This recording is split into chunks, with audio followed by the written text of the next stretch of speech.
علشان أعرفكم على الكلية لازم تعرفوا إن الكلية عبارة عن أقسام.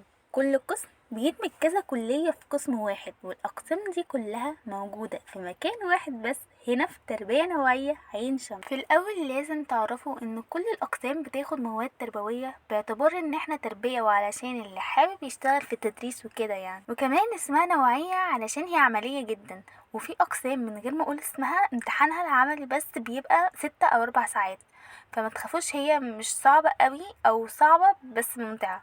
وهبدأ بأول قسم، هو قسم تكنولوجيا التعليم، وده بياخد من أعلى مجموع في الكلية، وبتدرس فيه جرافيك، موشن جرافيك، أي حاجة لها علاقة بالجرافيك عامة، فوتوشوب، إليستريتور، وبريمير، وتطبيقات تانية كتير. وكمان بتدرس تصوير وتسجيل إذاعي زي البودكاست والبرامج الإذاعية.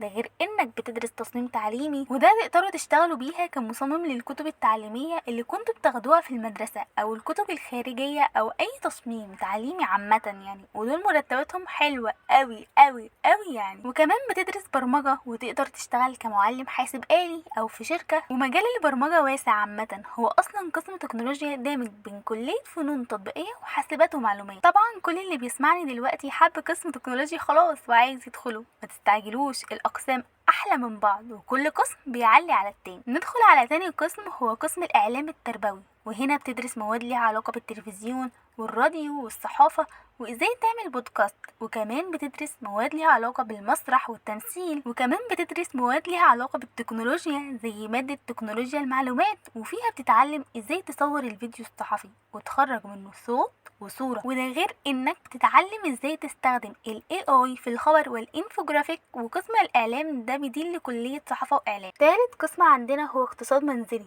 والقسم ده بتدرس فيه عملي، هو ازاي تعمل الملابس بكل انواعها، وبتدرس الباترونات وتصميم الازياء، وبتدرس جلود ونسيج وكروشيه وتريكو وخياطة وطباعة على الملابس وصباغة، وبتدرس تطريز وتغذية.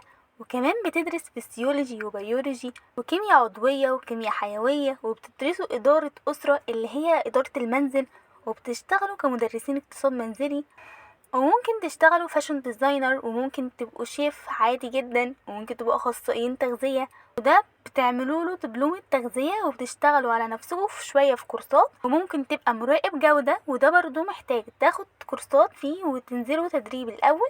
وممكن تشتغلوا أخصائيين أسرة اللي بيصلحوا بين المطلقين. وممكن تشتغلوا فريلانسر انكم بتعملوا مشروع تطريز او جلود، حاجات الهاند ميد يعني. بجد القسم تحفة قوي، واي حد بيحب شغل الهاند ميد هيحبه قوي. تالت حاجة قسم فنية، وده كان بيبقى ليه اختبار قدرات بس دلوقتي لا، اتلغى.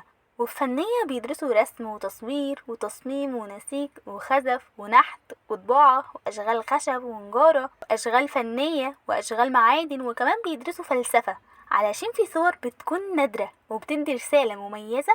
وبجد القسم جميل قوي، ولما تدخلوه هتتبهروا بيه اكتر. رابع قسم هو قسم موسيقى، وده لكل اللي بيحب الموسيقى وصوته حلو، وتقدروا تشتغلوا كمدرسين موسيقى او في الاوبرا او حاجات تانية كتير. وتعتبر دي من اكتر الحلقات اللي كنت مستمتعة قوي وانا بكتبها، وفخورة قوي بجمال الكلية وان جزء منها. وفي الاخر ما تنسوش ان مش مهم انت فين، المهم انت هتعمل ايه في المكان اللي انت فيه.